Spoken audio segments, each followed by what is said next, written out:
घरों में सब जगह राम राम राम राम राम लिख करके राम कवच तैयार करें, जिससे किसी भी प्रकार की नकारात्मक ऊर्जाएं आपके घर में ना प्रवेश कर पाएं। घर में हो तो बाहर निकल के चली जाएं। राम राम की जपें और राम राम की अवध नित्य नियम से गाएं, इसको कभी ना छोड़ें। जो 24 घंटे में एक राम राम की अवध जो अभी गाई गई है वो सबको हमेशा बताई गई है, उस अवध को कभी न छोड़ें, क्योंकि वो अवध आपके लिए बहुत ही कल्याणकारी है। सभी प्रकार की आपत्तियों विपत्तियों से छुटकारा दिलाती है और सबको काटती है। अब राम नाम दरवाजे में ही लिखने से कई जगह के ऐसे प्रमाण हैं कि उनकी एक्सीडेंट में जान बची केवल राम। एक अभी मोबाइल और टीवी में आया हो, मोबाइल में भी आया है जो चलाते हो, तो उसमें अभी ये कुछ मुस्लिम त्योहार निकल गया है, तो उसमें बलि बकरा वगैरह करते हैं, है ना, कुर्बान करते हैं। तो एक बकरा वहाँ महाराष्ट्र में बम्बई तरफ वहाँ जो है उसमें राम नाम पीठ में अंकित था और वो खरीद ले गए। उनको क्या है, वो ले गया उसका, अब उसका होना था त्योहार में जो भी करना हो।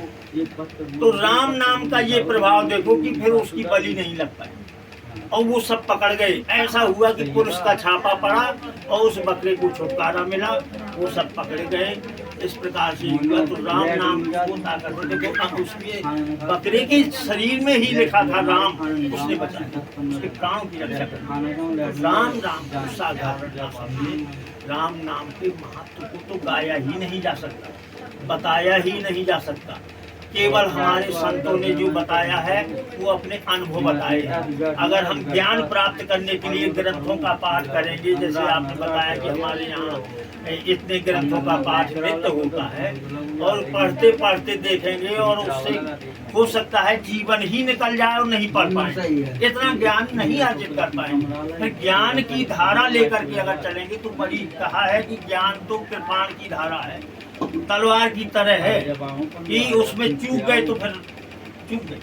और राम नाम एक ये भक्ति मार्ग है, इसमें चूक भी नहीं होती, इसमें कोई बंधन भी नहीं है। नहाया है तो नहीं नहाया है तो, चलते फिरते उठते बैठते सोते गाते कुछ भी करें, काम करते करते राम राम कहते रहो, इसमें इतना छूट है और तो भी परम कल्याण है।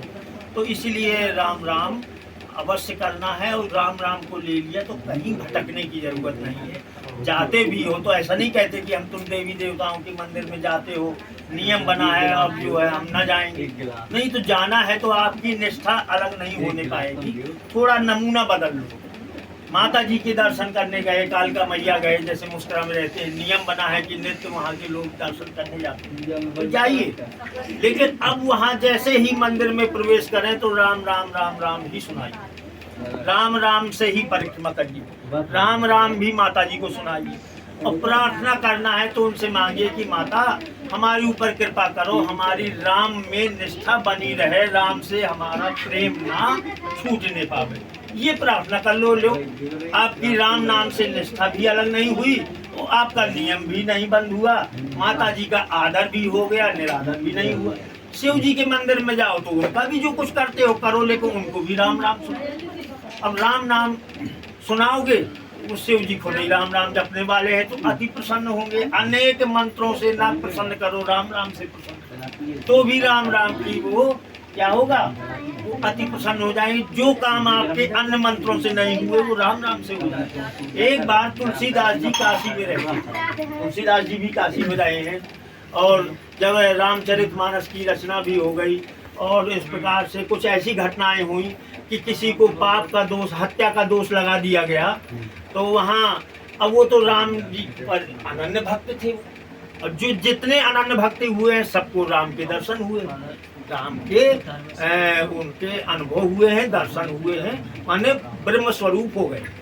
ऐसा कोई नहीं है जो अनन्य भाव से, जिन्होंने चाहे गृहस्थ हो और चाहे विरक्त हो, ऐसे बहुत से उदाहरण हैं। और जो अनेक अनेक कथाओं से और ज्ञान से उलझे हुए हैं उनको कहीं प्रमाण में आप नहीं देख पाएंगे, चाहे पूर्व काल के हो चाहे आज कलयुग के समय की हो।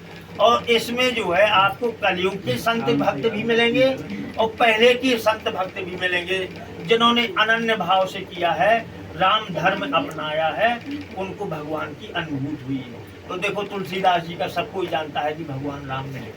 एक घटना तो वैसे भी उनकी चित्रकूट की है कि तुलसीदास चंदन घिसत तिलक दे रघुवी। तो अब ये क्या है, अनुभव प्रकट दर्शन है। तो अब उनका भाव क्या था, उनका भाव राम पर ऐसा था कि कोई तुलसी जाके मुखन ते धोखे निकरत राम और ताकि पग की पानही मेरे तन को चाम। राम नाम से ऐसी भक्ति कि कोई अगर कोई भी व्यक्ति हो और मन से नहीं धोखे से राम बोल गया तो बस उसके लिए वो शरणागत हो गया, दंडवत हो गए। और ये भाव बन गया कि अब तो ये इतना महापुण्य आत्मा है जिसने राम कहा है कि इसकी जो पन ही है उसका तला है नीचे का, मेरी चाम का बन जाए तो भी मेरा कल्याण हो सकता है। ऐसे भाव थे। लेकिन ऐसे ही एक मतलब पुरानी प्रथाओं में ऐसा है, कुरीतियों में, कि जो है किसी को कोई हत्या का दोष लगे तो उसको समाज से बहिष्कृत कर दिया। बहिष्कृत करते हैं और अभी भी पर पार्टी कुछ ऐसी चल रही है। उन्होंने कहा भैया को हत्या लग गई, गांव समाज जो है उनका करता है गंगा स्नान करो, फिर इतने ये करो, ये कथाएं कर दो, ब्राह्मण भोज करा दो, तो मुक्ति दिला देते हैं समाज के लोग। तो अब ऐसे ही उन्होंने, समाज ने निर्णय दे दिया कि जाओ तुम और तुम सबसे अलग हो, अब भिक्षा मांग मांग करके खाओ। इतने दिनों के लिए, इतने समय के लिए कहा कि तुम हर घर से भिक्षा मांग के ही अपना जीवन यापन करो, बाकी कुछ नहीं, और तुम्हारे यहाँ कोई नहीं आएगा, न तुम्हें कोई छुएगा।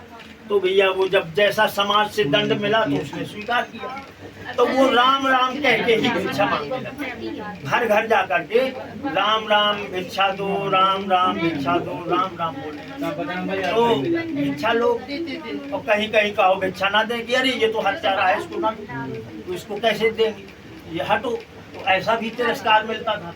लेकिन कहीं तुलसीदास जी ने और तो नहीं सुना, उन्होंने राम राम सुन लिया तो उन्होंने कहा इधर आओ। तुरंत भाव अपने आश्रम कुटिया में ले गए, उनका आदर किया, उनका सम्मान किया, लगा दो नीचे, प्रसाद कराया और इतना सब कराने के बाद उनका पूजन किया, क्योंकि वो राम राम कह रहा। अब उसने कहा भैया कि ये जो है समाज में सब जगह हो गया कि अरे तुलसीदास जी ने तो उस हत्यारे को अपने घर आश्रम में बुला लिया और उनको तो उनके साथ में बैठ के प्रसाद ग्रहण किया और कराया। तो अब ये तो पूरी समाज इकट्ठी हो गई और पूरी समाज ने कहा कि भैया अब तुलसीदास जी को भी बहिष्कृत करो क्योंकि ये भी पापी हो गया। तो बोले भैया राम राम कहने वाला कहाँ से पापी हो गया, एक बार राम कहने से तो अनेक अनेक जन्मों के अनेक अनेक करोड़ों करोड़ों पाप केवल नष्ट हो जाते हैं राम कहने से।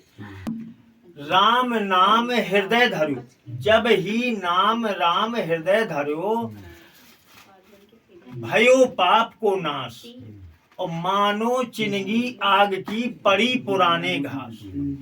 अब इसका क्या है कि जैसे ही हमने हृदय से प्रेम पूर्वक राम का नाम क्या किया, हृदय में धारण कर लिया, राम राम जपने लगे, तो तुरंत ही पापों का नाश हो जाता है। और कैसे होता है कि ये मान लो कि पुरानी सूखी घास जो होती है उसमें आग की एक छोटी सी चिंगारी पड़ जाए तो तुरंत जो है भस्म हो जाती है। तो उसी प्रकार से पापों का नाश हो जाता है। तो भैया ये पापी कहाँ से रहा, और हम तो राम ही राम वाले हैं, हम कहाँ से हो गए। बोले नहीं, समाज में आपको किया जाएगा, अगर इतनी राम नाम में ताकत है तो हम आपकी परीक्षा लेंगे। बोले भाई ठीक है। अब वो तो अपने इष्ट पर विश्वास रखते थे, भगवान अपने भक्त की लाज अवश्य रखते, चाहे उनके नियम टूट जाएं, लेकिन भक्त का नियम नहीं टूट सकता है। इसके लिए चाहे उनको जितने नियम तोड़ने पड़े। तो वहाँ ये बात आ गई तो बोले ये वहाँ जो बाबा विश्वनाथ जी हैं, शिव जी का है वहाँ, वो तो राजा माने जाते हैं, विश्वनाथ हैं। तो वहाँ नंदी बाबा भी रोम रोम में राम राम वाले हैं। जब उनके इष्ट शिव जी राम राम जपते हैं तो उस राम राम का महत्व जानने वाले नंदी बाबा भी हैं। तो बोले नंदी के सामने आप ग्रास रखें, माने प्रसाद रखें, और वो साकार रूप से माने साक्षात उसको खा लें, ग्रहण कर लें, तो हम मान जाएंगे। अब भाई वो तो है तो अभी मूर्ति रूप में, और लेकिन उन्होंने ये शर्त रख दी कि वो साक्षात आकर के प्रकट होकर माने उसको ग्रहण कर, तो हम मान जाएंगे राम नाम। तो उन्होंने कहा ठीक है भाई, किया गया। अब गए तुलसीदास जी नंदी के कान में कहा कि हे नंदी बाबा, हम तो राम राम के महत्व को समझ ही नहीं पाए, लेकिन राम राम का महत्व तो आपके रोम कर रहे हो भैया, तुम्हें जो कुछ अच्छा लगे तुम करो, मेरे तो राम दुनिया भर के प्रपंच से कोई मतलब नहीं।